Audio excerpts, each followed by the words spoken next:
Assalamualaikum warahmatullahi wabarakatuh.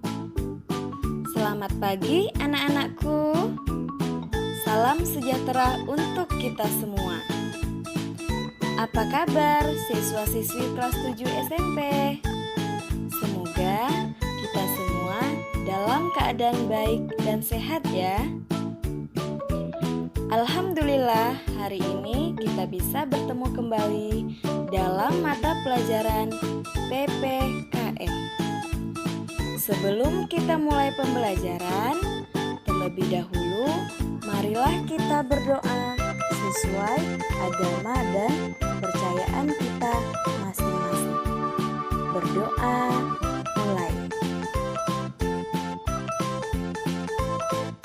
Baiklah anak-anak, pada pertemuan kali ini kita akan mempelajari bab 2 tentang norma dan keadilan.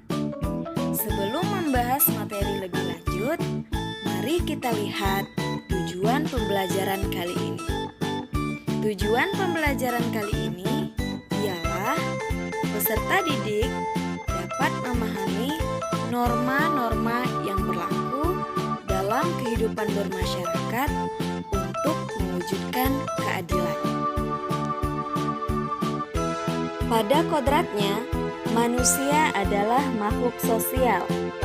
Sebagai makhluk sosial, kita membutuhkan bantuan dan pertolongan orang lain. Setiap manusia atau individu memiliki keinginan atau kepentingan yang berbeda.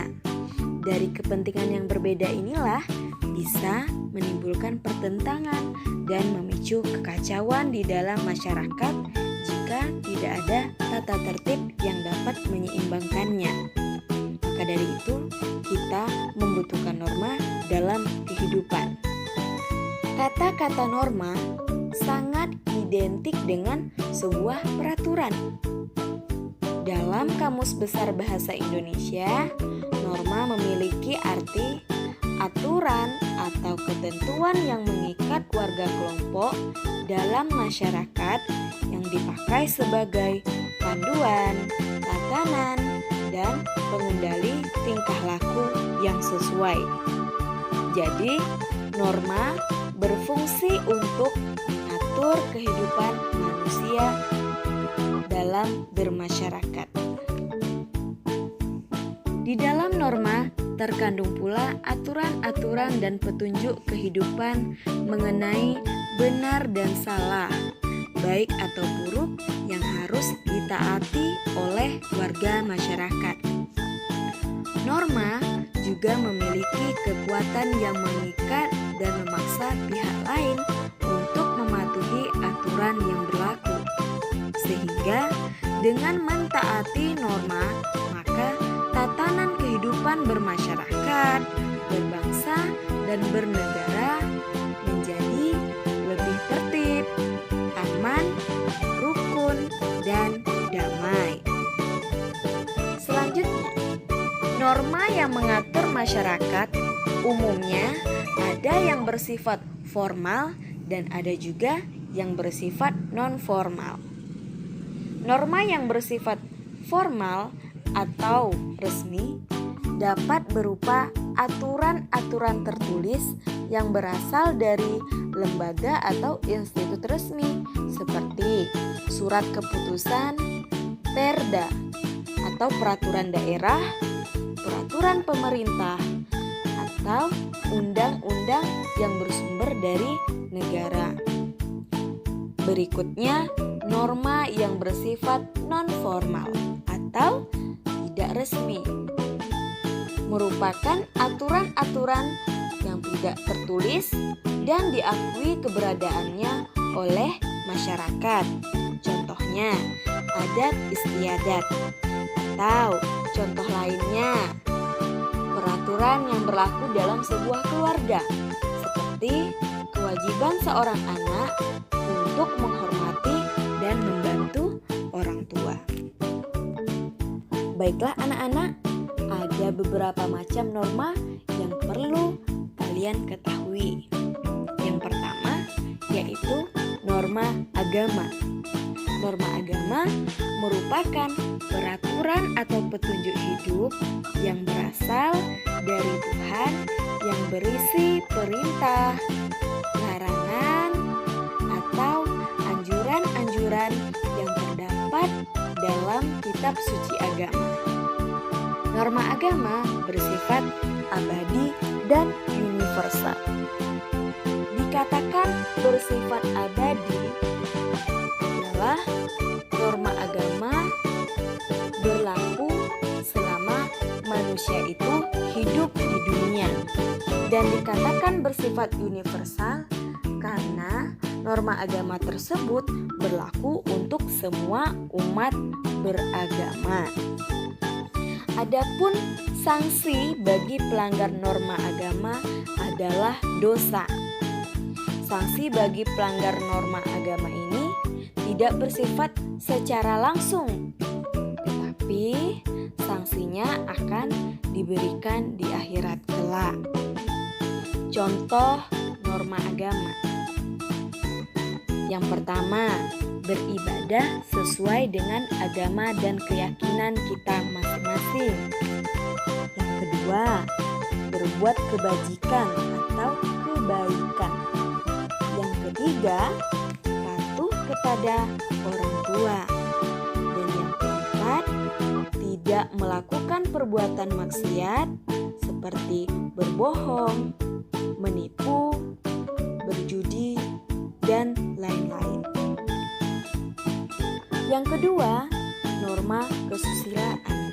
Norma kesusilaan adalah aturan yang bersumber dari hati nurani manusia tentang baik buruknya suatu perbuatan. Jika melanggar norma tersebut, maka akan mendapatkan sanksi berupa perasaan gelisah, perasaan bersalah, perasaan menyesal, dan rasa malu. Contoh-contoh norma kesusilaan antara lain berlaku jujur, bertindak adil, dan menghargai orang lain. Berikutnya, yang ketiga adalah norma kesopanan. Norma kesopanan merupakan peraturan hidup yang timbul dari hasil pergaulan sekelompok manusia di dalam masyarakat dan dianggap sebagai tuntunan pergaulan sehari-hari masyarakat. Tujuannya adalah agar setiap anggota masyarakat mentaati segala sesuatu yang diharuskan oleh masyarakatnya. Norma kesopanan bersifat relatif. Bersifat relatif artinya apa? Artinya, apa yang dianggap sebagai norma kesopanan memiliki ukurannya. Memiliki ukurannya sendiri mengenai apa yang dianggap pantas dan apa yang dianggap patut.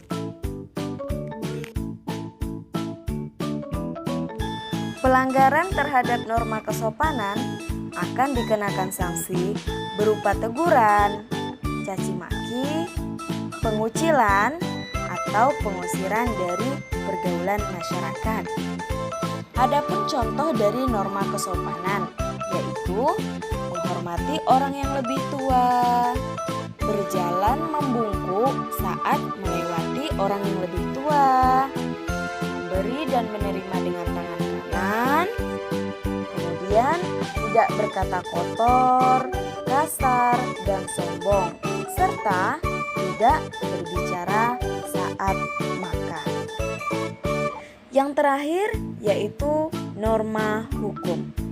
Norma hukum merupakan norma yang dibuat oleh pemerintah yang berisi tentang peraturan-peraturan yang ditetapkan dan diberlakukan oleh lembaga negara. Tujuannya adalah untuk mewujudkan ketertiban dan kedamaian dalam kehidupan bermasyarakat dan bernegara melalui upaya penciptaan kepastian hukum. Nah, norma hukum juga bersifat memaksa, dan jika kita melanggarnya, maka kita akan mendapatkan sanksi berupa ancaman hukum, baik itu denda ataupun hukum penjara. Ada beberapa contoh norma hukum. Yang pertama, menggunakan helm saat berkendara. Yang kedua, mentaati lalu lintas. Yang ketiga, dilarang mencuri, merampok, dan membunuh. Nah, jika kita melanggar, maka akan mendapatkan hukuman setinggi-tingginya. Misalnya, hukuman penjara selama 15 tahun penjara. Nah, itulah tadi pembelajaran kita hari ini. Semoga anak-anak bisa memahaminya dan mengambil manfaatnya dengan menerapkan perilaku yang baik yang sesuai dengan norma-norma dalam kehidupan sehari-hari. Terima kasih atas perhatiannya. Ibu sudahi dengan wassalamualaikum warahmatullahi wabarakatuh.